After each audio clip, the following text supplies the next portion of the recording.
Good morning. I'm Ed Scott, a bald, white male, a little over 6 feet tall, and I'm wearing gray slacks this morning and a blue shirt with a light horizontal stripe. I welcome you on behalf of First Unitarian Church of Wilmington, Delaware, to our online service. If you're new to First Unitarian, I encourage you to check out our website and sign up for the e-news there so you can learn more about what's happening in our community. This is a welcoming congregation that believes in the equal value of all, regardless of your origin, your identity, or who you love. No matter the places you've traveled, or the paths you've walked, or the truths you bring, welcome. And I'm pleased to welcome Edris Harrell to our pulpit once again this morning.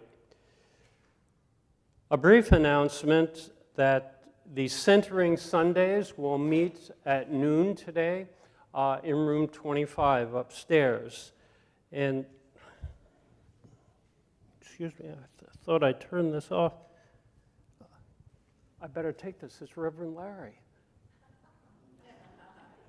What? This is Ed. No, you're good. We haven't gotten to the prelude yet. Oh, you want me to make an announcement this morning? About the live stream summer camp on August 11th, 12th, and 13th? Let me, yeah, right, just a minute. Let me get this down. Well, why don't I put you on speaker? Oh, that wouldn't be a good look. You're on vacation. I forgot. Okay, you remind people that this is open to the wider community and our members, and you have to register ahead of time. Okay, I got it. Okay. Right, I saw that. Yeah, yes. I know brochures have been mailed to everyone on our mailing list. But if you threw it out with the junk mail or you weren't on the mailing list, you can pick one. Somebody left one here. Okay, you can get one in Parish Hall this morning or by the name tags at the rear of the sanctuary. Oh, okay. And feel free to share them with other people. Let me get that down here. Also, ask people to sign up now to volunteer to help with this whole church event, and there's more information in Parish Hall afterwards, and more information. Yeah. Anything else? I got that. What else? Okay, I understand. Okay. And try to be brief. Larry, relax. I think I got this. Okay.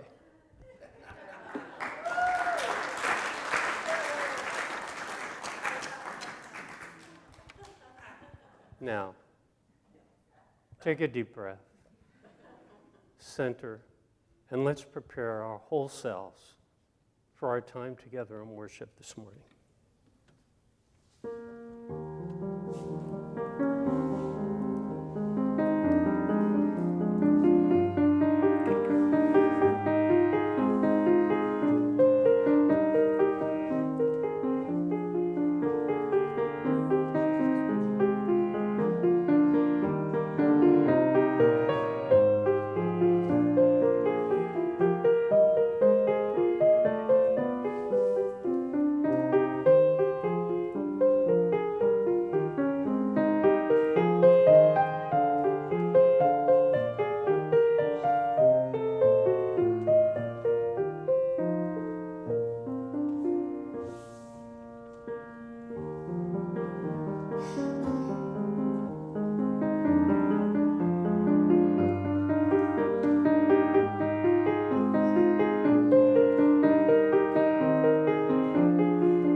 I'm Edris Harrell, a member of First U. I'm a white woman with long, straight brown hair. I'm wearing white capri pants and a white blouse with a large red floral print. Thank you to Ed Scott for serving as worship associate today. The music is provided by Lotus Cheng on piano, and Darlene Scott is our hymn leader. This call to worship was written by Reese Williams. Spirit of life, come to us to break down barriers, to widen horizons, to make us less judgmental. Help us to see the larger picture and the kinder conclusion, to love and let live, to embrace and forgive, to sustain and care. Help us to reach out to our better selves that we may love more and hate less, care more and reject less, that bound together by understanding we may sustain each other through trial and tribulation, through joy and happiness, through sickness and health. Help us, O God, to be joined in a common purpose of hope and fulfillment. Renew and revive us. We seek a common, holy ground for one and all.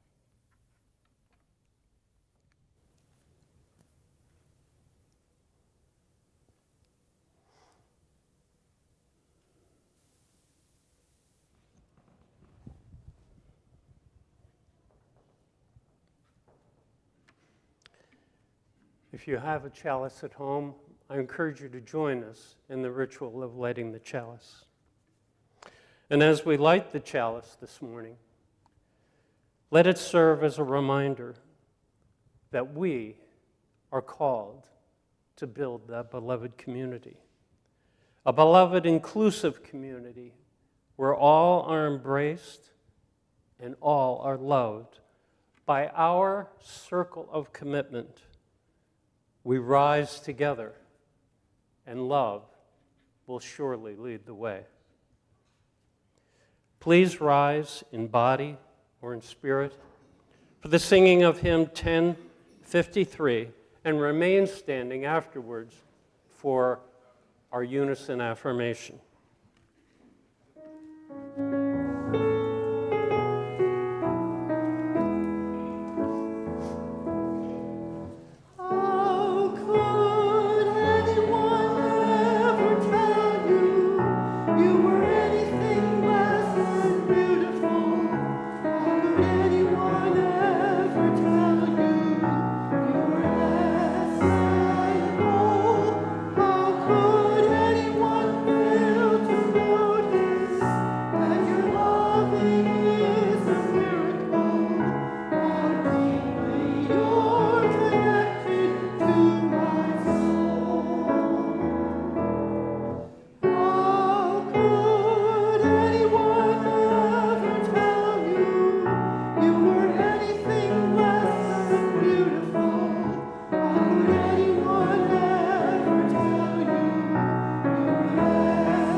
And now let's join together in our affirmation. First Unitarian Church of Wilmington is a beloved community that nourishes minds and spirits, fights injustice, and transforms the world through loving action.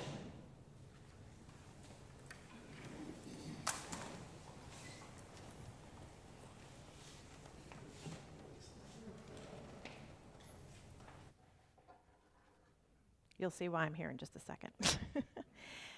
Given the horrific shooting yesterday at a political rally, we pray for the families of those who were killed. We pray for former President Trump and for all who were harmed or impacted by this incident. We decry political violence in any form and affirm our commitment to the path of love, compassion, and democracy. For the prayer today, I'll be reading and signing a prayer by Kenneth P. Langer.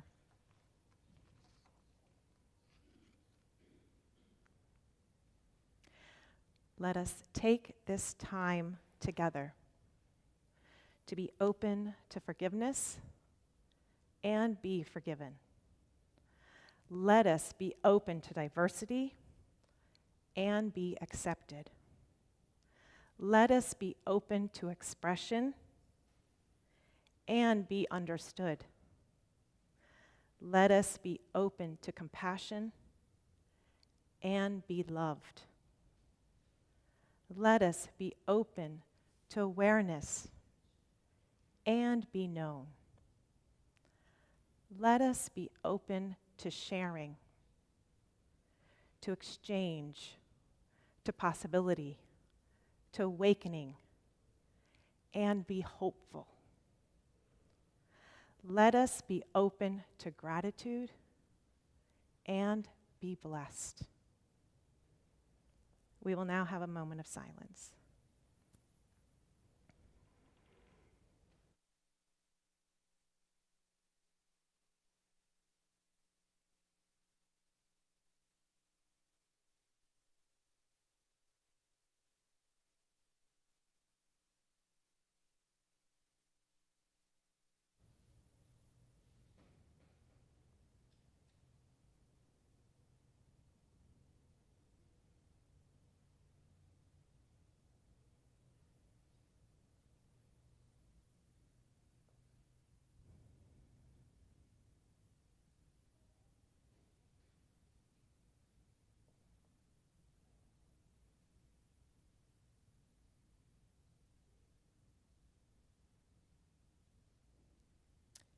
I invite you now to call out those who are weighing on your heart and would benefit from the love and compassion of our collective hearts.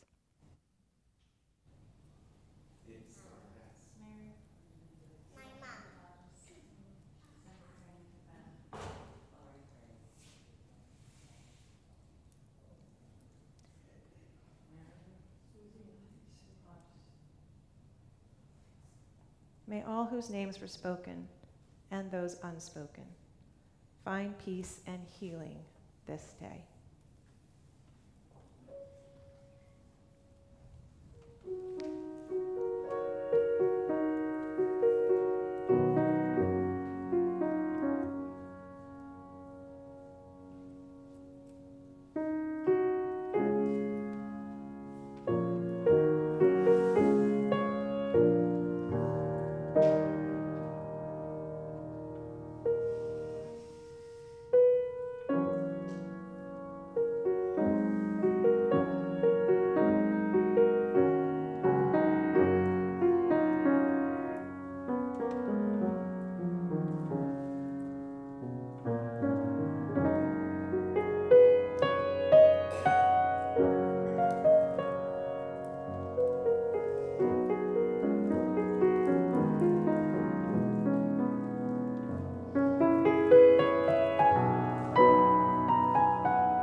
I'm sharing a quote from the book by Rebecca Tausig entitled Sitting Pretty, The View from My Ordinary, Resilient, Disabled Body.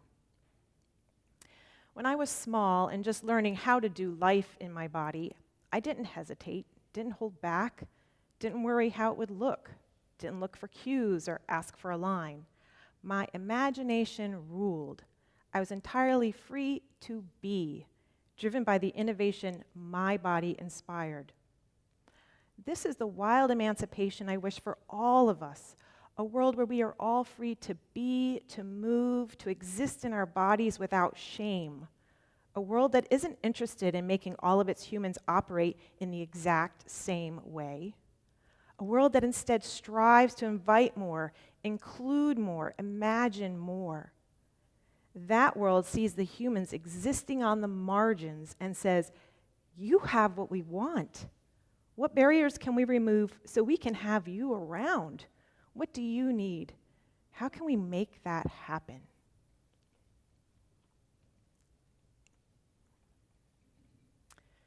At the UUA General Assembly this June, changes were made to Article 2 in our UUA bylaws, which included new shared values demonstrated in a flower graphic.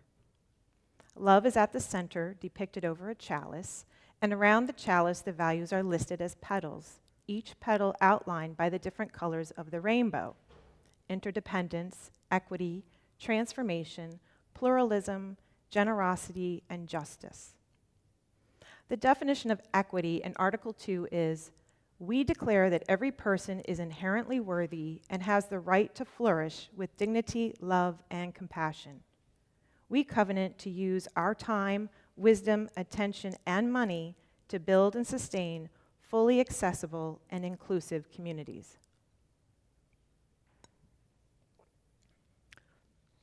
Equity has been a part of my spirituality and career for much of my life, but in the last 8 years, it has become the biggest driver.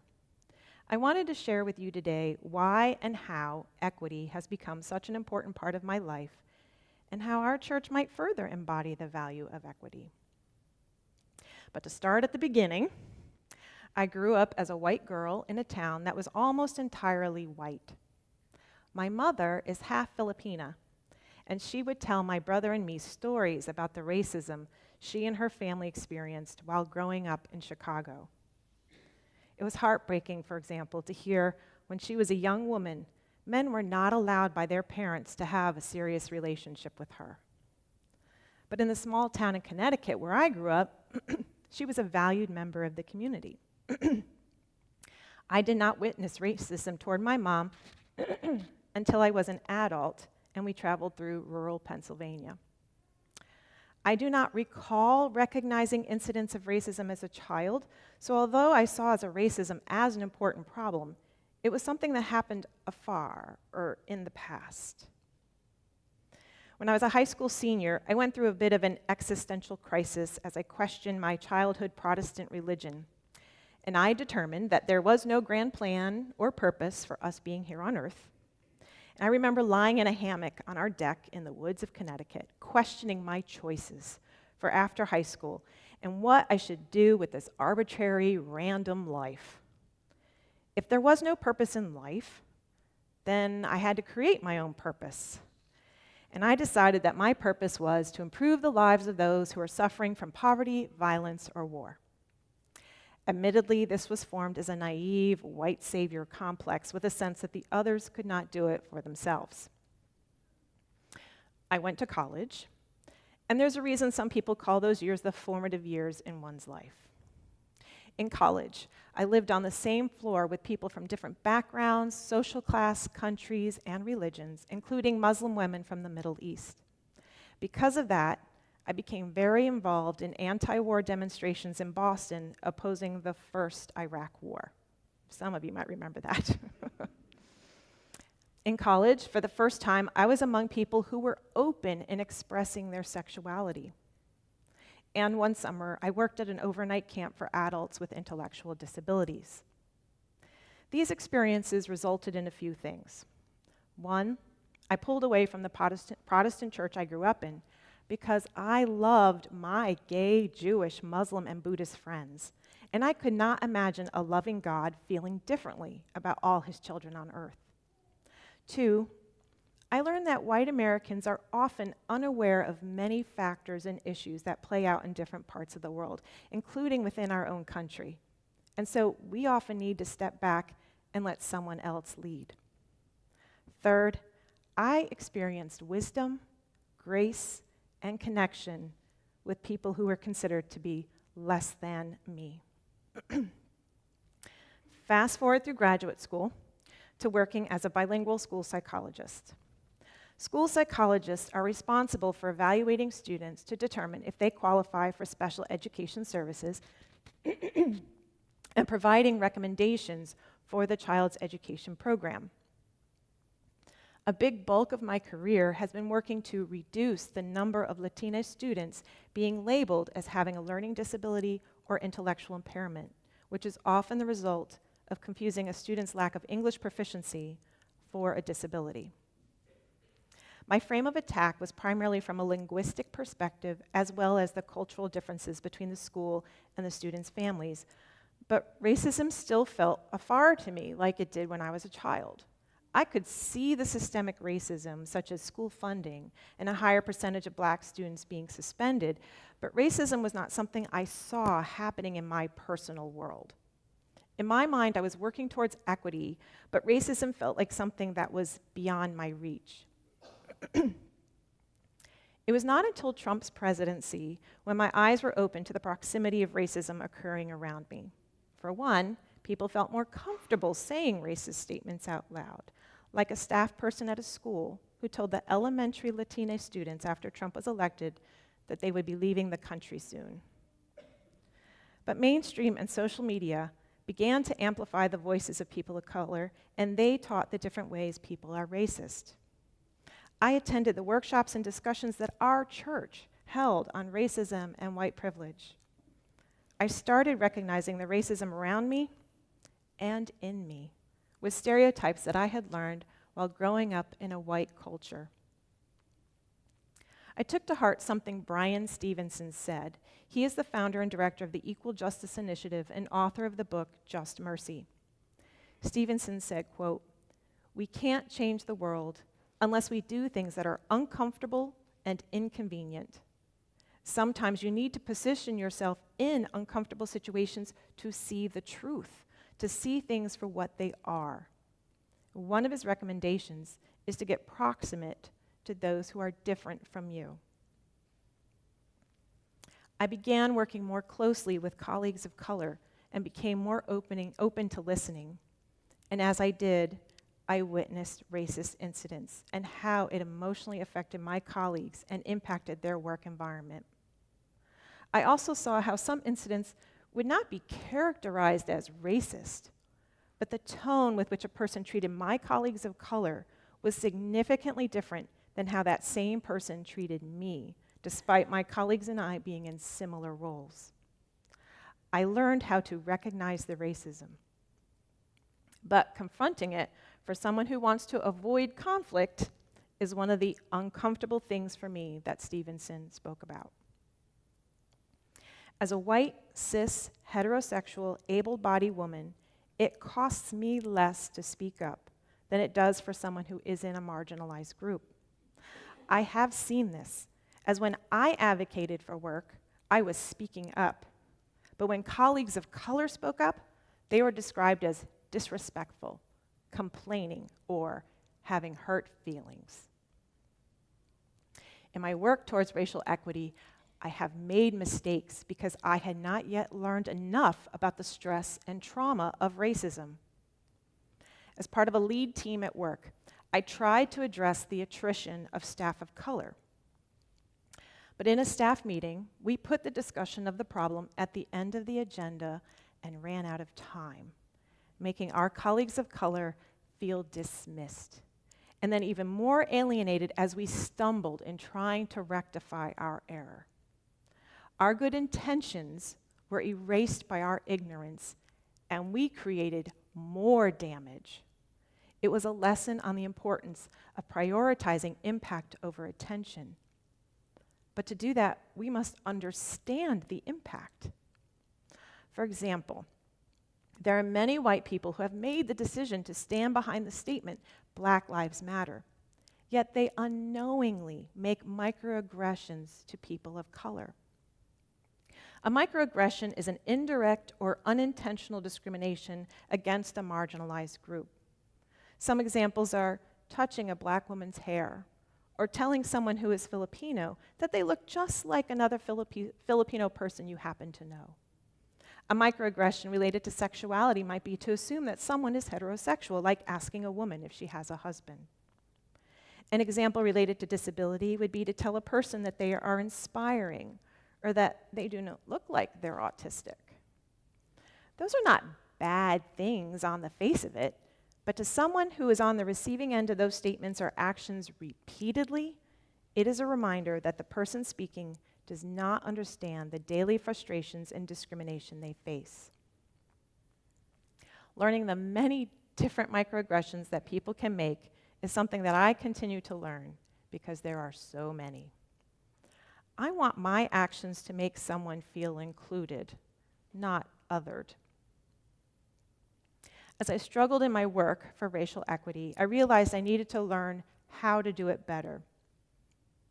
So I participated in the Equity Professional Program by Fourth Dimension Leaders, a 6-month course with educators from all over Delaware, where we learned about systemic racism and implicit bias in public education and how it negatively impacts our students of color.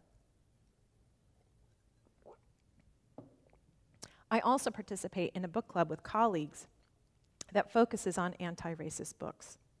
This book club has a diverse group of people participating, and to hear the reflections of my colleagues of color is the most valuable aspect. I'm so humbled by their generosity of time and sharing. I've learned that it's not just about avoiding saying or doing the wrong thing, it's also about saying and doing the right thing that leads towards equity. And doing the right thing might mean doing something new or in a different way, like the uncomfortable or inconvenient. The way we've been doing things in this country, state, town has led to segregation and discrimination. So we need to do some new or different things. At First U, I learned how to parent in new ways that were more inclusive of gender identity and sexuality. I'm very grateful that my children who were raised in First U grew up witnessing their parents and their church loving people who are in same-sex relationships. As a parent, I tried to not make statements that assume my children would have opposite-sex partners when they were older. Now my children are young adults, and they and their partners are my teachers in understanding the use of different pronouns and the microaggressions to avoid. I am practicing the relatively new skill of using they as a pronoun when referring to a specific person. A person feels safe when their correct pronouns and name are used because they know that they are being recognized and seen for who they are. As I said before, it's part of my job to advocate for the needs of students with disabilities in schools. But I had not focused on their rights outside of school until I started learning American Sign Language, ASL, last fall. I began following deaf content creators on social media, learning about deaf history, deaf culture, the discrimination they face every day, and what accommodations they need to participate in community life. In my ASL classes, I met people who volunteered to interpret at their church's worship services. They consider it part of their personal ministry. And that got me thinking about the accessibility of church. The Pew Research Center reports that about 42.5 million Americans have a disability. A survey in 2022 found that 10% of U.S. churches offered accommodations to people with disabilities. Only 4% of deaf people go to church, and about 5% of those with visual impairments attend church. For millions of people, church can be an isolating place. One reason is because churches are exempt from the Americans with Disabilities Act, the ADA, which was passed in 1990, meaning churches are not required to provide accommodations to people with disabilities. Many church organizations had lobbied against being included in the ADA due to costs and limiting the government from interfering with religion. In 1997, the Unitarian Universalist Association General Assembly passed a resolution to undertake, quote, an aggressive plan to address accessibility within the association for people with disabilities, unquote, with the goal that by 2020, half of our UU churches would be fully accessible, which includes removing architectural, communication, and attitudinal barriers. A certification in disability access called Accessibility and Inclusion Ministry, or AIM, was established by a UU organization called Equal Access, with 2 U's in the word equal. By 2022, only 8 UU churches had become AIM certified, and so the certification program was discontinued.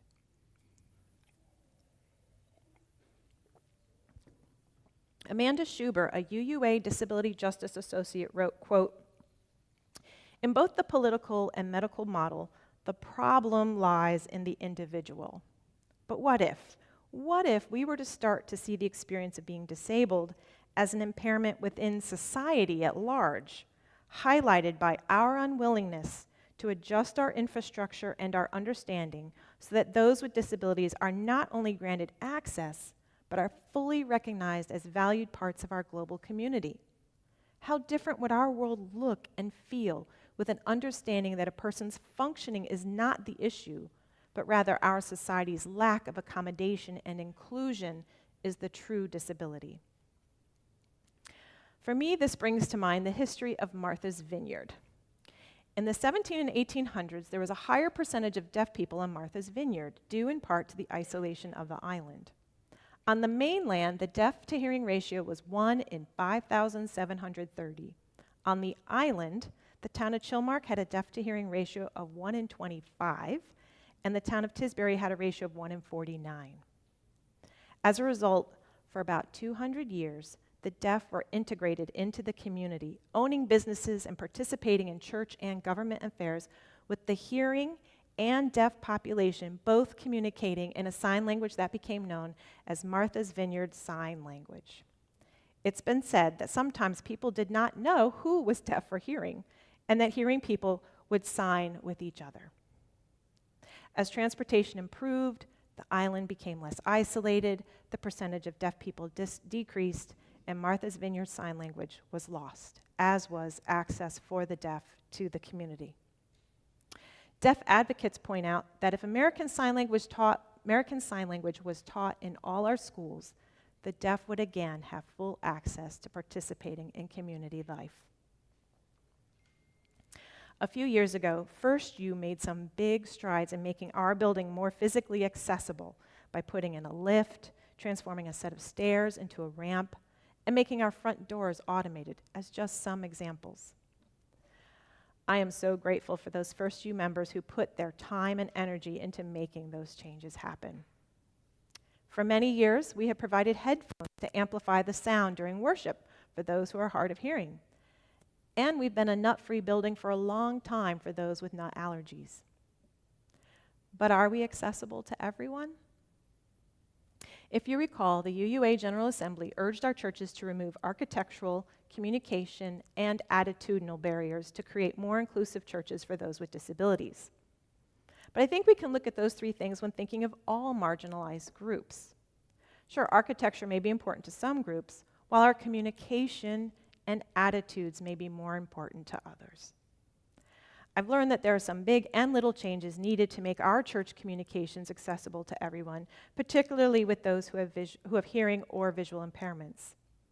You may have noticed that some of the readings today had the text posted on the screen. That was John Claney's The AV Tech Lead and my way to explore how to provide more text for those who are deaf or hard of hearing. Closed captioning of the entire service is a technical challenge that will take time and possibly money. Ed Scott and I also described our appearances at the beginning of the service, and I described the graphic of the new UU values at the beginning of the sermon for those who might not be able to see us or it. Some other ways to be more inclusive in our communication is to have pictures in our publications of a variety of people, not just white, able-bodied people. There are other non-technical ways to be more inclusive too, which I think addresses the attitudinal aspect of equity. For example, coffee hour can offer challenges to people with disabilities. In crowds, it can be hard for someone with a mobility or visual impairment to navigate the room or the food table. Someone who is hard of hearing may struggle to converse with all the background noise. A neurodiverse person may feel overwhelmed with so many bodies close together.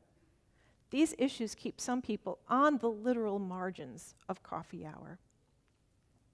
A disability advocate that I saw online had stated that as a culture, we do well with asking questions to accommodate people with different dietary needs, such as vegans or people with food allergies. But we do not do this with other accessibility issues. And while I'm sure sometimes it's because we are unaware, I think at times it's because we're afraid to say the wrong thing. As a congregation, I wonder how we can ask the right questions to help people engage in fellowship if needed. Or what if the person feels intimidated because there is no one like them at coffee hour? How do we welcome them without accidentally othering them? There is so much to be done in working towards equity, and First U has been a part of this work for me. It is more than just a series of tasks. It is a value that requires learning and self-reflection. It requires humility, accepting that you will make mistakes, learning to apologize, and then continuing to practice having learned a little more. If I complain that it's not the way we do things, it is time to check for my value of equity and inclusion. Equity is a value that has made my world larger and more dynamic because I'm learning new ways to do things. I've learned to consider situations from new perspectives, seen beauty expressed in different ways, and have challenged long-held assumptions. Although equity started as a value to improve the lives of others, working towards equity has improved mine.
As you may recall, as we entered the pandemic and then the following cautious reemergence from that cocoon of social interaction, we developed new and necessary habits.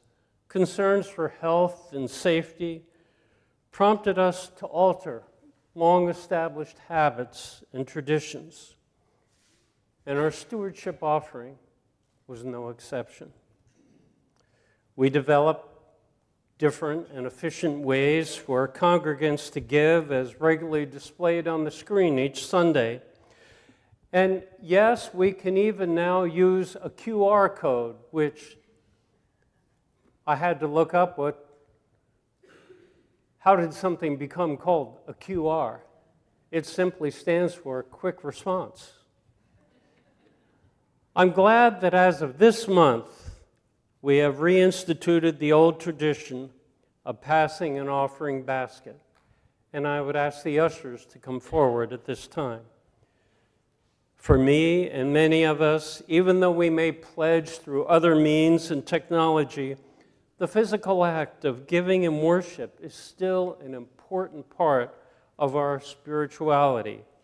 So I encourage you to give in person, whatever amount, even if you pledge through other means. I firmly believe that you'll find it meaningful, and I thank you for your generosity and your support.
Now, if you would please join me in dedicating our morning offering to the work of this congregation, which is weaving a tapestry of love and action. We dedicate our lives, and these are offerings.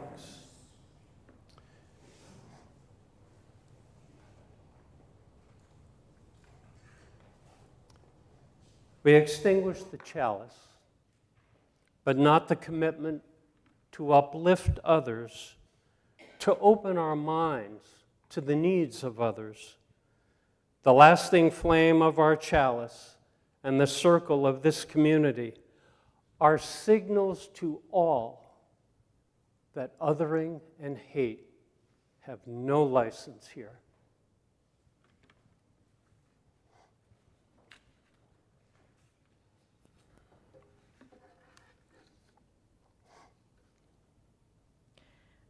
I would like to acknowledge the assistance of John Claney, Rena Van Rensen, Kathy Harris, and Steve Cohen as I prepared for today's service. All of these people answered my many questions and demonstrated an openness and curiosity as to how First U might become more accessible. Ed will now read our benediction written by Andrea Hawkins Camper as I sign it in ASL. May we see all as it is, and may it all be as we see it. May we be the ones to make it as it should be. For if not us, who? If not now, when? This is answering the cry of justice with the work of peace. This is redeeming the pain of history with the grace of wisdom. This is the work we are called to do, and this is the call we answer now. To be the barrier and the bridge, to be the living embodiment of our principles, to be about the work of building the beloved community, to be a people of intention and a people of conscience. The melody of this next hymn is based on an indigenous Filipino tune, and the words are from a text by Bishop Toribio Quimada, who founded the Universalist Church of the Philippines. Please rise and body your spirit to sing hymn number 182, Oh, the Beauty in a Life. Thanks, Ed.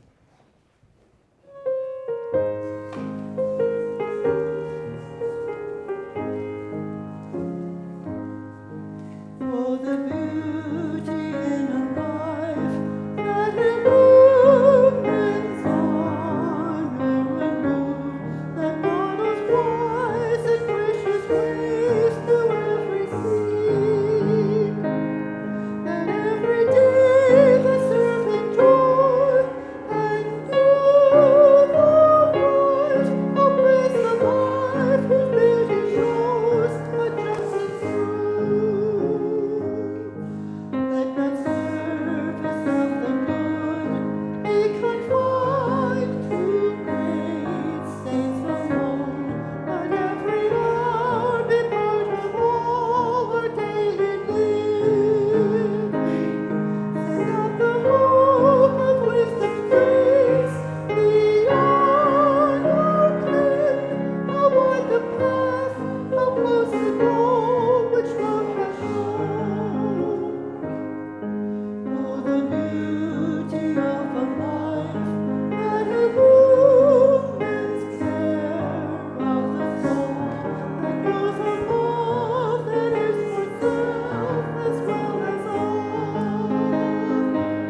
Thank